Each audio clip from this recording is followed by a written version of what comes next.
Isang mapagpalang araw sa ating lahat mga kapatid. Ako muli sa Aidan Bernales ng Batch 3 at itong aking daily devotion.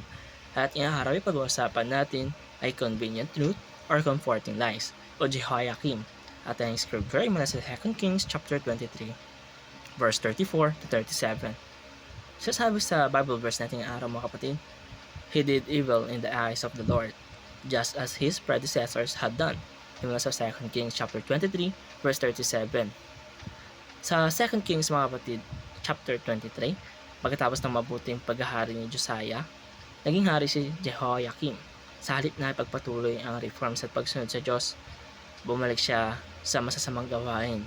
At kahit may mga propeta na nagbabala sa kanya tungkol sa pagpaparating ng paghuhukom ng Diyos, mas pinili niyang huwag makinig.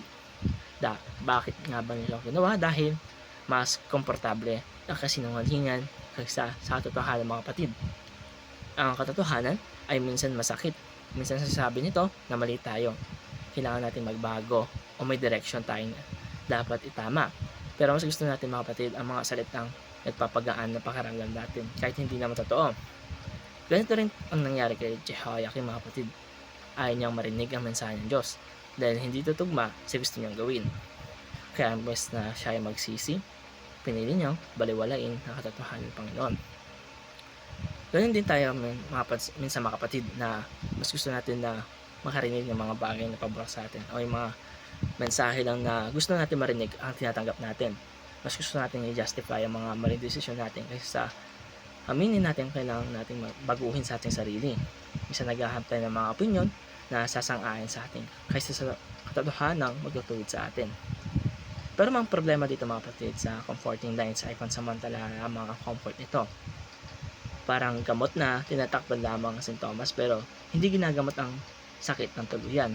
Sa simula parang okay lang pero habang tumatagal, lumalala ang problema. Sa kabilang banda mga kapatid, ang katotohanan ng Diyos ay minsan inconvenient. Masakit itong tanggapin pero ito rin ang nagdadala ng healing, freedom at tunay pagbabago sa atin. Pag may kinorek ang Diyos sa buhay natin, hindi ito para sirain tayo, kundi para iligtas tayo sa kapahamakan. Ang kanyang katotohanan ay parang ilaw na nagpapakita kung saan tayo dapat tumaan.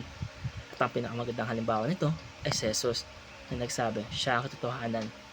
Hindi siya dumating para sabihin lang na kung anong gusto natin marinig, hindi ang kailangan natin marinig. Sa huli mga kapatid, lahat tayo ay may pagpipilian. Inconvenient truth o comforting lies.